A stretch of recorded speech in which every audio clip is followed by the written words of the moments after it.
Dollar. Dirt and money, no soul.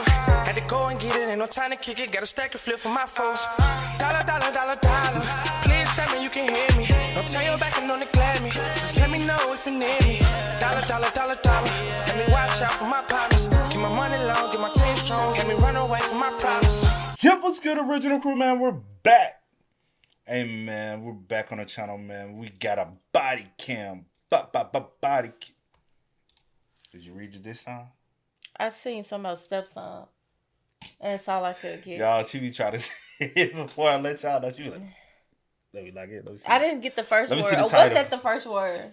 All right, you ready for the title? Yes, I'm ready. Killer stepson doesn't realize everything is being recorded. Dun.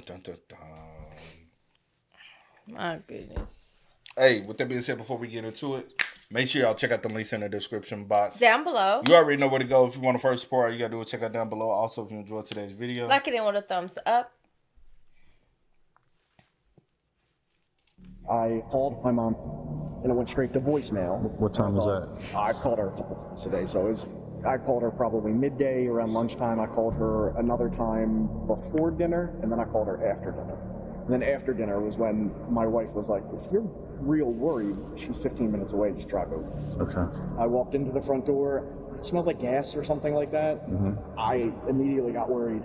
Turned right, turned left, so I could, like I was standing in the living room, could see through. I saw the gun on the kitchen table, and I saw her from the shoulders up. Okay.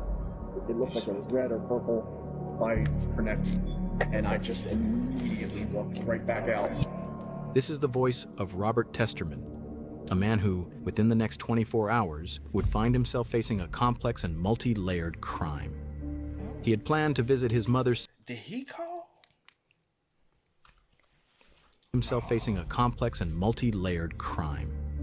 He had planned to visit his mother, Cindy, the day before her 62nd birthday.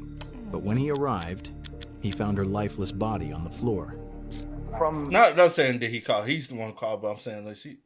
Yeah, the distance that I was away from her, it looked like it was right around her neck. Her car was missing. Some of her belongings had been stolen, and it didn't take long for police to realize this wasn't the only crime that had happened. Cindy's 66-year-old neighbor Judy had also mysteriously vanished.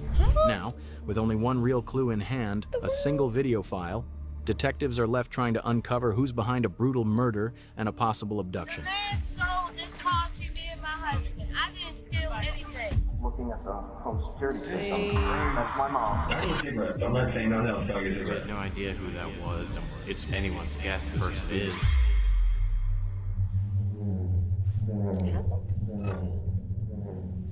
She's inside, straight ahead to the right. I haven't even gone into the kitchen yet. You said there's a gun in there? There's a gun. She has 2 shotguns and a handgun. There is a shotgun sitting on her kitchen table. Is there any reason why a shotgun would be out? I do not know. She does have... Stay back over here. I'm going to wait for another unit to arrive before I go in, just in case. It was supposed to be a special day for Robert Testerman and his family. They were getting ready to celebrate his mother Cindy's 62nd birthday. Moments like these were rare, when the whole family gathered and enjoyed time together. But what started as a day of celebration quickly turned into something none of them could have imagined. That evening, Robert tried calling his mom several times, but she didn't answer. He began to worry. Ever since his father passed away, Robert had grown even closer to Cindy and made a habit of checking in on her. When she stayed silent, he decided to stop by the house, unaware that what he'd find there would change everything. Anything back here? Sir, this is locked. Did he say it looked like she was shot? No, this looks like, from what he said, looked like she was strangled. But he saw her and open window up top. That's the only points. Cindy had been living alone in her late father's house, a place she moved into to take care of him before his passing. When Robert arrived around 8 p.m., something felt off the moment he stepped inside. A strong, unpleasant smell filled the air. As he walked into the kitchen, things took an even darker turn.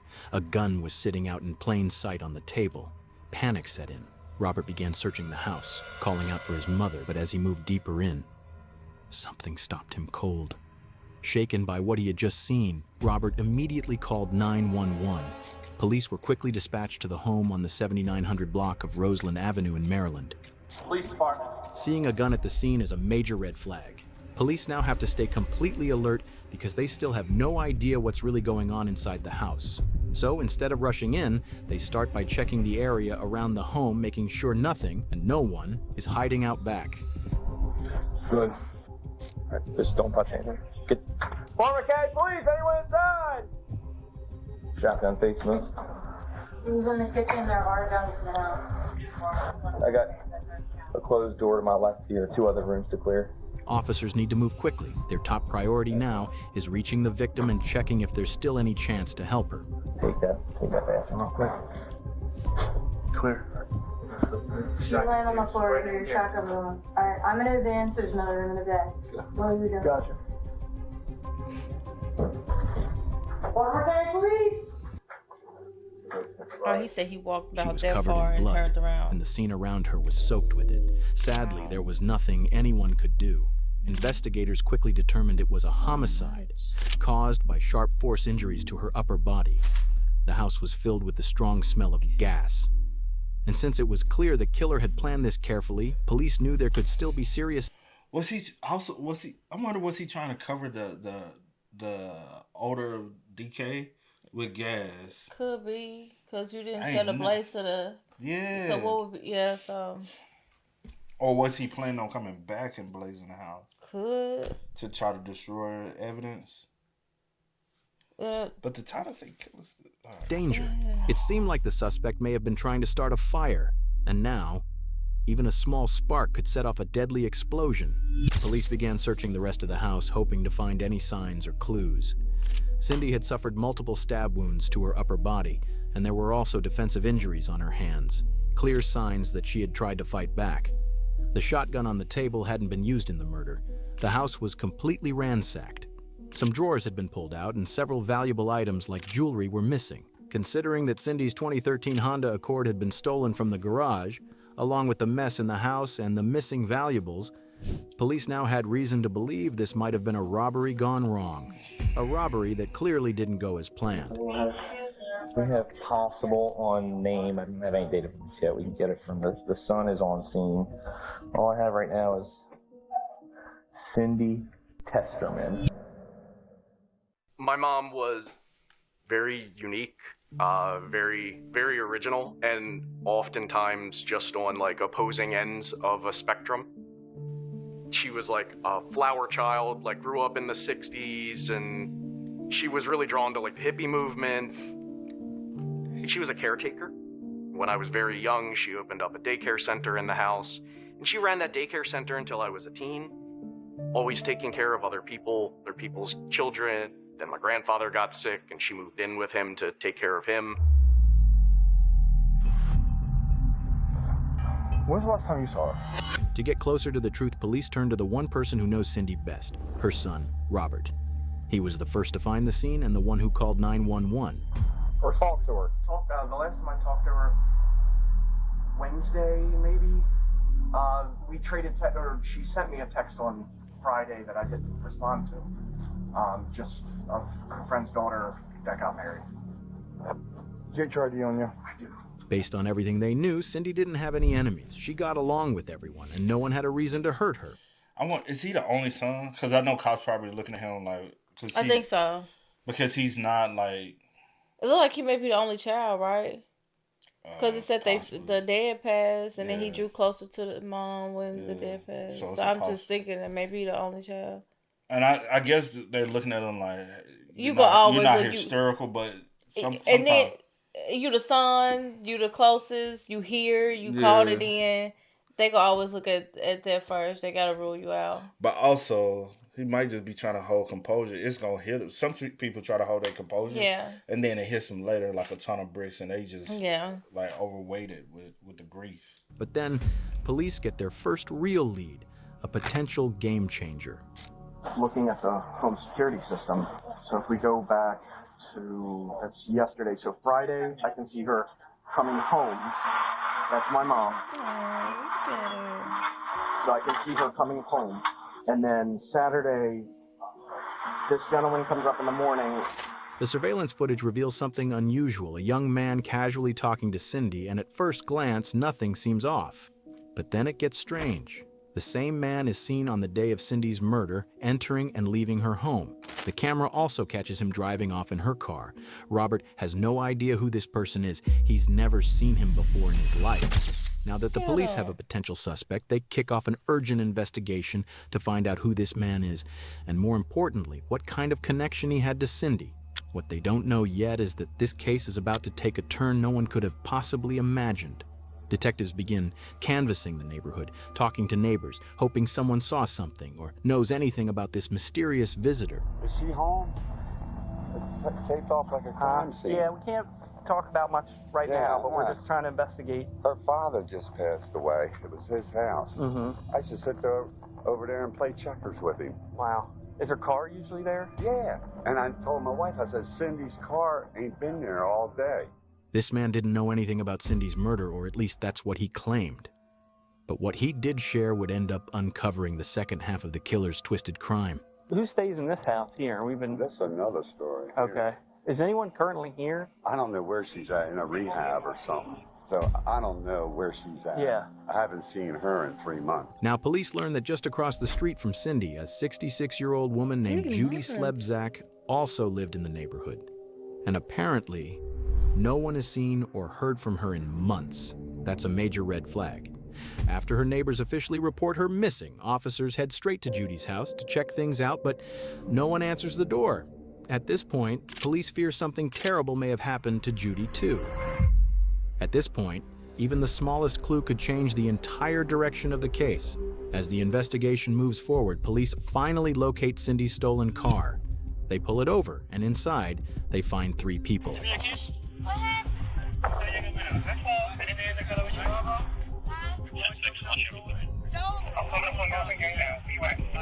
Somebody sold me this car.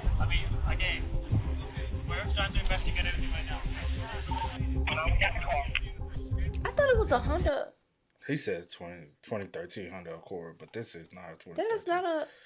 Yeah, let's not get fixated on that. Because also, this is the car that was in the driveway. Okay. I don't know if you paid attention to the car in the driveway. I paid attention to the color, but not the actual car, because I just had Honda Accord in my head. Yeah, my bad. Okay, because he said Honda Accord, that's what I wrote down. My bad. Okay. When you bought the driver, when you bought the car, did he have a title? Did y'all conduct a bill of sale? Nothing. Which you just gave him cash for the car? That don't make sense. Yeah, no. We're going to do this the proper way, okay? But some people don't even give a fuck. Yeah. And then you end up in this situation. You got a second one? Thanks. 31. Yeah, the tag number is 5. Got ID with you? I don't have my ID on. I didn't steal anything. I'm trying to call my husband because Can't make no phone calls right now. that's crazy. Do you have a title for this? The man sold this car to me and my husband. I didn't steal anything. I didn't know the car was stolen. I wouldn't buy no stolen car. And now you're gonna be out of money of the car because and I wonder how much you sold it for. Because typically, I'll say in this situation, you're not the right, even though you paid for it, you're not the rightful owner. That will go back to her son. Yeah. And so now you out of money. Yeah. After further questioning, police were convinced they were telling the truth. They had no real connection to Cindy or what had happened. But figuring out who sold them the car could be the key. They said they bought it from someone who went by the nickname Bird, a tall, slim to average white male, likely in his late 20s or early 30s with short, light brown hair. That description matched the man seen in the surveillance footage perfectly. But there was still one big question. Who was he really? Did you personally know Judy at all? No, she is not around. I can't seem to come up with her. Her stepson, his first name is Ryan. That's his name, Ryan. I don't know his last name, but I found his first name. Meanwhile, the search for Judy was still ongoing, and that's when a nearby neighbor came forward with something shocking. Linda James, who used to live right next door to Judy, contacted the police and shared a piece of information that would flip the entire case on its head. And she was gone for a couple weeks, or about a week or so, and I was told that she had gone into a rehab. I do believe she has a substance abuse problem because she has some health issues, and I think she was abusing some.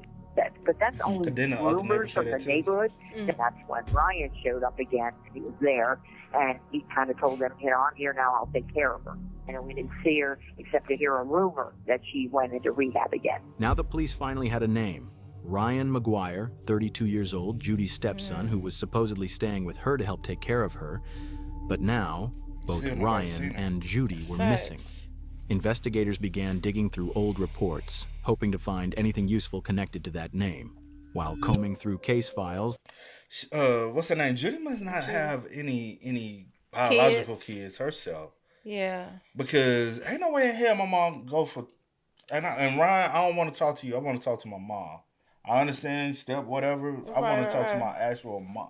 So that's what gives me... She might not have kids. Does she have any siblings that's still alive or so?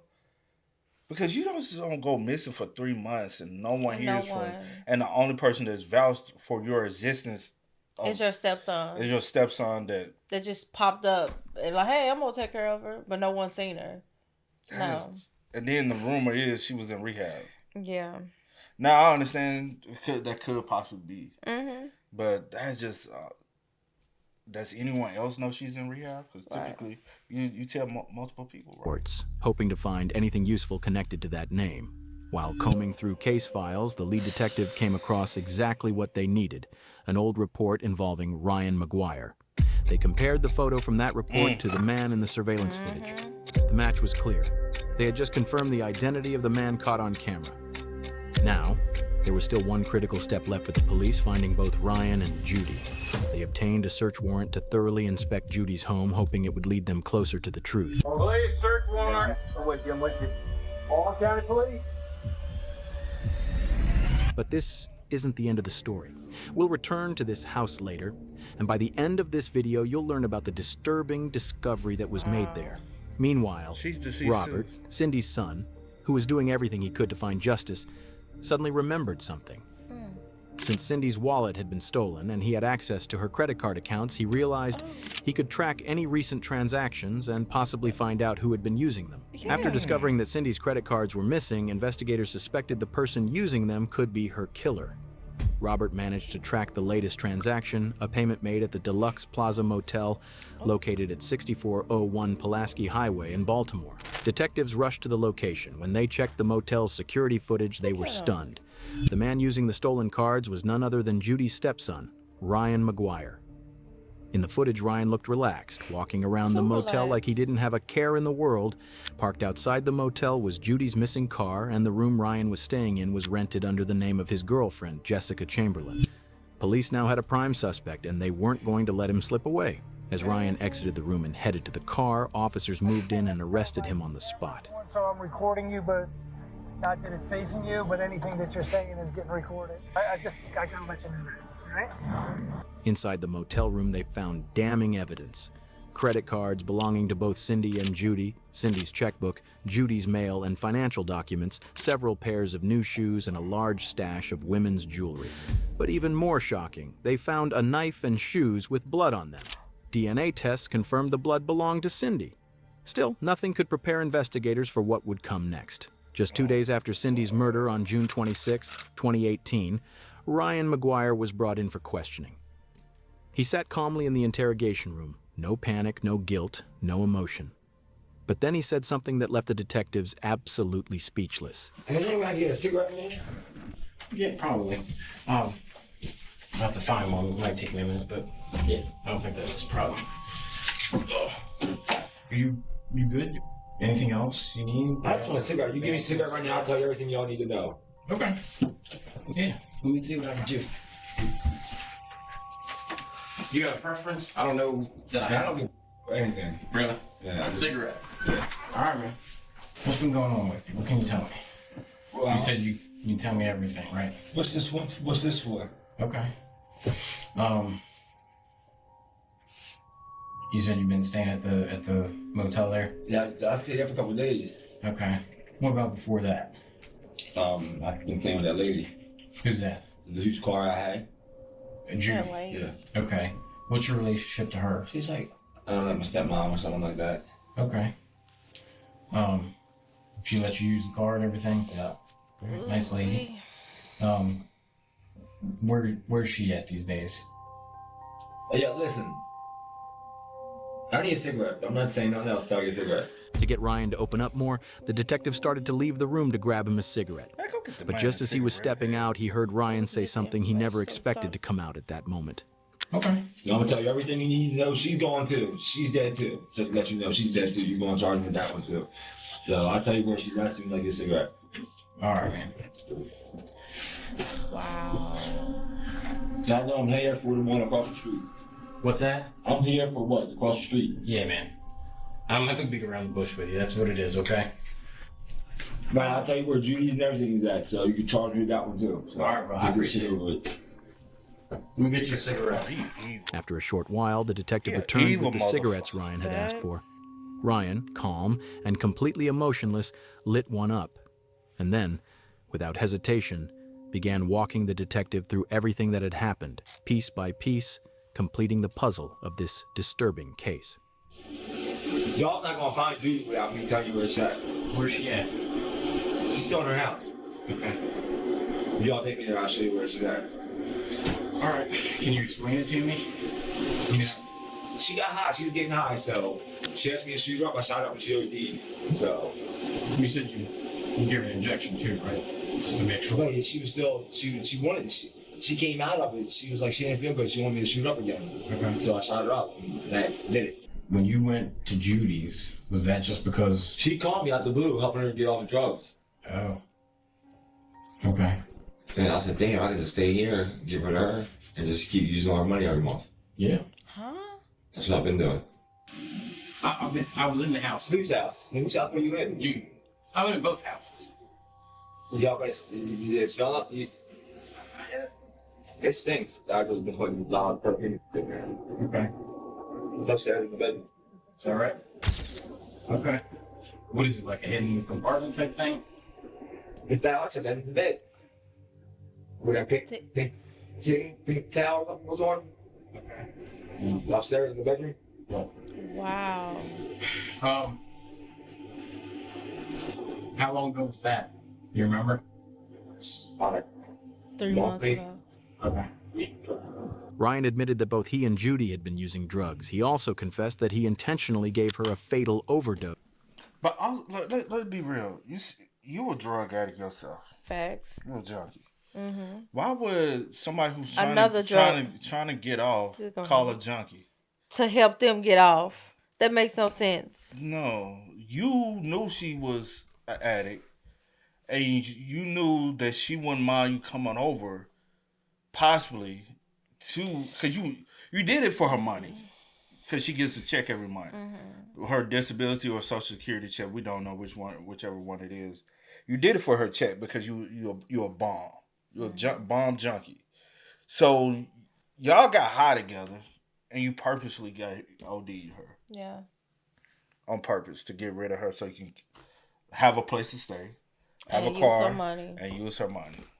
Damn. That is so fucked up. Was fully aware of what he was doing and killed her on purpose. Now that we know everything about what happened to Judy, there's still one major question left unanswered. Why? The story of this killer's second innocent victim, Cindy. What happened across the street? She asked me a question. About what? About Judy. Because she was being a neighbor and she knew your ass did something.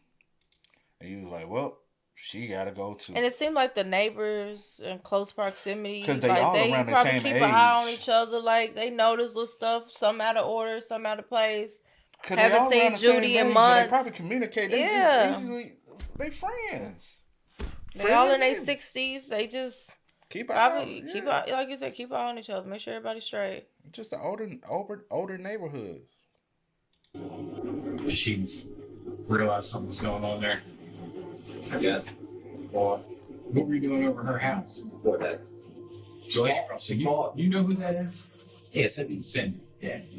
So she called you? You had the phone number or whatever? Yeah, it's called on Judy's house. Okay. Said you come over and talk to her? Yeah, smoke some weed with her. Okay. And then how did that go? That's not too good. How did it happen? Like how it goes? It's over. Picture that. Choked her on that stabber. With McGuire's full confession and the location of Judy's body finally revealed, hidden inside a chest under his bed, police returned to the home with a search warrant. This time, they found what they were looking for. And we know the knife Ryan used to kill Cindy was later found inside his motel room. With all the puzzle pieces now in place, the full picture of what led to these two murders becomes clear. Ryan was battling addiction, desperate for money to feed his drug habit. He saw Judy as a source, someone he could rely on for shelter, support, and eventually, cash. But when greed took over, he made a deadly choice. He killed Judy to gain control of her money and her home. Cindy, who had been Judy's friend, started asking questions when Judy suddenly vanished. And for Ryan, that curiosity became a threat. Driven by paranoia, he killed Cindy too, an innocent woman who just wanted to help her friend. Then he stole her belongings and car, selling what he could to fuel his addiction. In the end, Ryan McGuire pled guilty to 2 counts of premeditated first-degree murder. On December 12th, 2019, he was sentenced to life in prison without the possibility of parole. But despite the conviction, the damage was already done. Driven by greed and addiction, Ryan took the lives of 2 innocent women, silencing their voices forever and leaving behind a pain that their loved ones may never fully heal from. May both of their souls rest in peace. Yeah. Rest in peace to both of them. That was a sad case, bro. I'm surprised they didn't charge the girlfriend. Yeah, but I it thought was about something. that too. I thought about that too. Because I'm pretty sure she knew about it after the fact. Yeah. And I'm sure she helped him. And if it's your girlfriend, I'm pretty sure she probably done been in the house too. Yeah, she knew. But yeah, I guess it's all about, proving. But rest in peace to Judy and Cindy, though. And my condolences to their family. That is effed up, bro. On so many levels. That is fast, man. Hey, y'all spin us up, man. Let us know y'all thoughts about it for us in the comments down below. But until next time, y'all know how I go, man. I do go by the name DJ New Kid. That's it. Sierra Nicole. We are. Kid and C. We out. Time to kick it, got a stack of flip for my foes. Dollar. Please tell me you can hear me. Don't turn your back and don't neglect me. Just let me know if you need me. Dollar. Let me watch out for my partners. Keep my money long, get my team strong. Let me run away from my problems.